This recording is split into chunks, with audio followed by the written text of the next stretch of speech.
Deep within the Sierra Madres of Mexico lives a people group known as the Tarahumara Indians.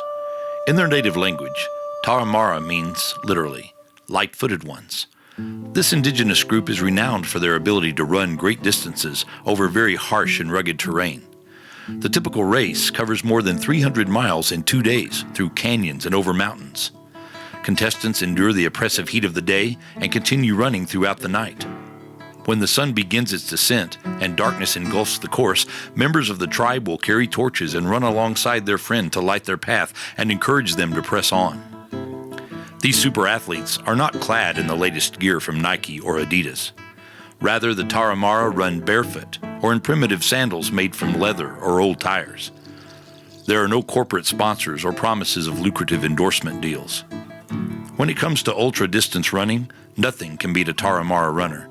Not a cheetah, not a racehorse, nor even an Olympic marathon runner. They run because they were born to run. Their prize is to simply finish the race and to finish it well. The Tarahumara are a people who have not changed with time. Their existence is primitive at best. Their homes are in caves or under the overhangs of a cliff. Wealthier members might live in a simple shack. They plant meager crops by hand and harvest enough food to make it through the winter. When one lives under these conditions, there are no lofty dreams for the future. Survival is your only goal, and the next meal is an eternity away. The Tarahumara are running a much more serious race for survival. In recent studies by the Mexican government, it is estimated that there are only 50 to 70,000 Tarahumara left. Such low numbers are an early indicator that this tribe is facing extinction. In a study conducted by the World Bank, it was determined that 49% of Tarahumara are living below the poverty level as defined by the Mexican government. With all that they have going against them, they have also been victims of a severe drought that has lasted 12 years. Such conditions and extreme poverty foster an environment where women are seen as property and children exist to serve as free labor. They have been exploited by large corporations who stripped their lands of precious resources and paid no money for what would have been lucrative mineral rights. Today, they are threatened by a new kind of evil. Their isolation and primitive life make them prime targets for exploitation by the drug cartels. It was under these conditions that Jeff and Patty were contacted by government officials and asked if they could take a group of Tarahumara children. With a need so great and an orphanage that was ready for kids, the Grahams answered the call. They traveled deep into the heart of Chihuahua, into the isolated and desolate Sierra Madres, and what they found broke their hearts. One boy, who was 6 at the time, had been living under a park bench for 2 years before anyone helped him find a home. Another boy had already been used as a mule to haul drugs and was addicted to cocaine. He had completed rehab, but now had no place to go. A mother of a young girl asked that her daughter be placed in the orphanage for fear that her daughter's rapists would return to torment her. Another girl was found wandering around, alone in the middle of nowhere.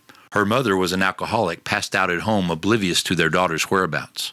One boy among the group had witnessed every member of his family gunned down and murdered by cartel hitmen. The rest of the children were found living in caves and ditches. If they were lucky, they might sleep in a shelter with goats and chickens. Uneducated, unloved, and orphaned, these kids needed a home. These kids were born to run the race and to go the distance, but their survival was on the line. Without someone helping to provide them with even the most basic of necessities, such as food, shelter, and an education, how could any of them make it against such odds? Jeff and Patty knew at that moment their own personal race had been set before them. When they looked into the hungry faces and saw the empty looks of despair, they remembered the verse from Jeremiah 29:11. "For I know the plans I have for you, says the Lord. They are plans for good and not for disaster, to give you a future and a hope." These kids were theirs, and they knew it from the moment they set eyes on them. What the enemy had set out to destroy, the Lord set out to prosper. Long before the Rescue a Child orphanage was constructed, He knew their names, and He ensured a home would be built for them. Through His providence, their destinies now were aligned with that of Streams of Water Ministries. For 2 years, these boys and girls have lived in a real home. Their physical needs are met on a daily basis. Many of them had never known the tender touch of a parent, nor did they know how to connect emotionally with another human being.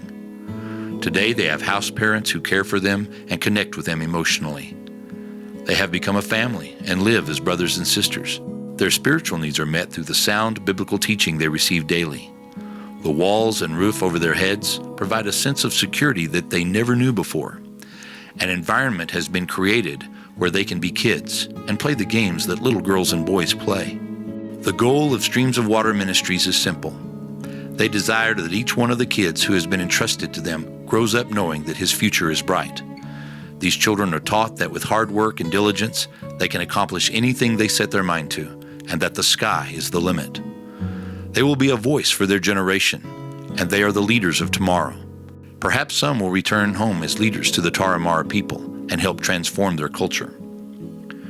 The world and even their families have abandoned them. They need their own torchbearers to light the path and to help them navigate the difficult course of life. Would you consider helping to light the way for these children? Streams of Water Ministries cannot do this alone. With your generous gifts and support as a torchbearer, these kids will have the resources they need to run their race of life and run it well.